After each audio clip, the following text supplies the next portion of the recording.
Welcome to my channel, KC, that's me, Carrie Chug, the Sledge Storyteller, here to talk about the wonderful world of storytelling and to open up discussion about how we can tell the best stories we can. Here, dipping into the Halloween season, let's dig to the roots of storytelling that pull from imaginations and fears of humankind going back thousands of years. Nowadays, we see all kinds of monsters ranging from vampires, ghouls, zombies, werewolves, and kaiju, to name a few. Lately, it has occurred to me that going back to ancient mythology and folklore, we can find some fertile ground for the imagination to inspire new and fresh ideas.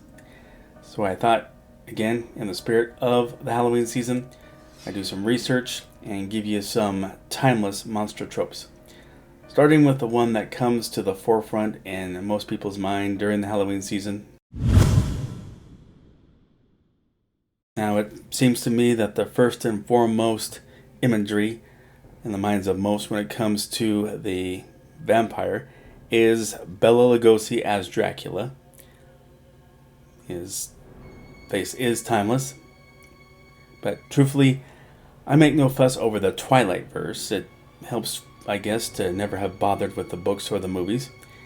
And I've never looked into just how deeply Stephanie Meyer researched vampire lore, but the current perception of the vampire is steeped into 18th century European folklore for the most.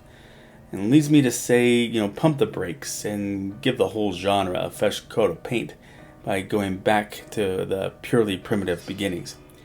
And forewarning, I'm sure I'll be butchering a few names along the way. The whole idea of the undead feeding on the living essence, not always blood, of the living, finds its way into all cultures. Imagery of non-human blood-sucking demons have been found on fragments of ancient Persian pottery. The oldest known vampire story is Sekhmet, an Egyptian warrior goddess written of in 1500 BC, about that time.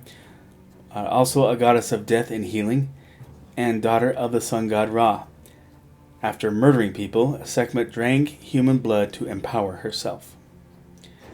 The ancient Sumerians had the demonic Lilitu around 600 BC, which medieval Hebrews co-opted into Lilith, portrayed as Adam's evil first wife.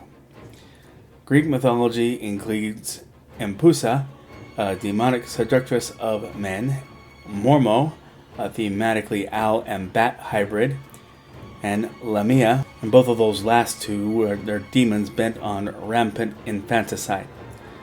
The Baoan Sith, and can't help but wonder, but Lucas isn't around for me to ask, of the Scottish Highlands and Leanan Seed, ranging between Scotland and Ireland, were essentially vampire fairies. Then we have the African Ashanti people who believed in the iron-toothed and tree-dwelling Asambosam. The Eastern Cape region of South Africa has the Impudulu, which can morph into a large talon bird and create thunder and lightning. The Betsilio people of Madagascar have the Ramanga, an outlaw or living vampire who feeds on the blood of the nobles and eats their nail clippings. In ancient Aztec mythology, there are the Ki Hua Teteo, skeletal-faced spirits of women who died in childbirth and wreak havoc among the living.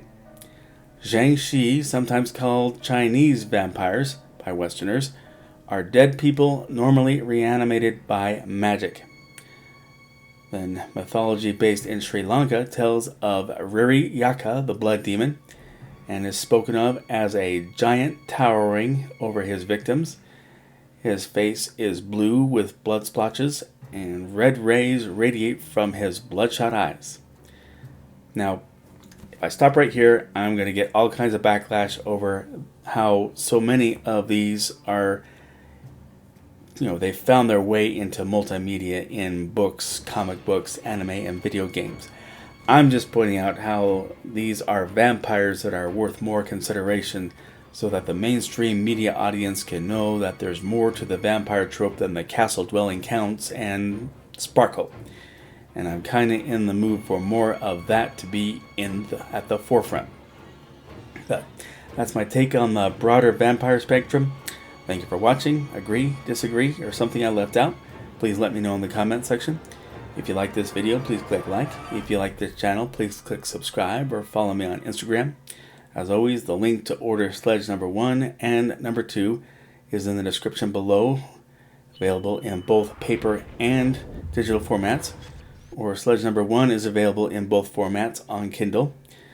Sledge number 3 still underway, still hard at work with that, and Tiago continues to please. And I want to make sure that he gets all due credit. But as always, let's look for civility amid all the bad news, all the hate out there, all the social and political strife.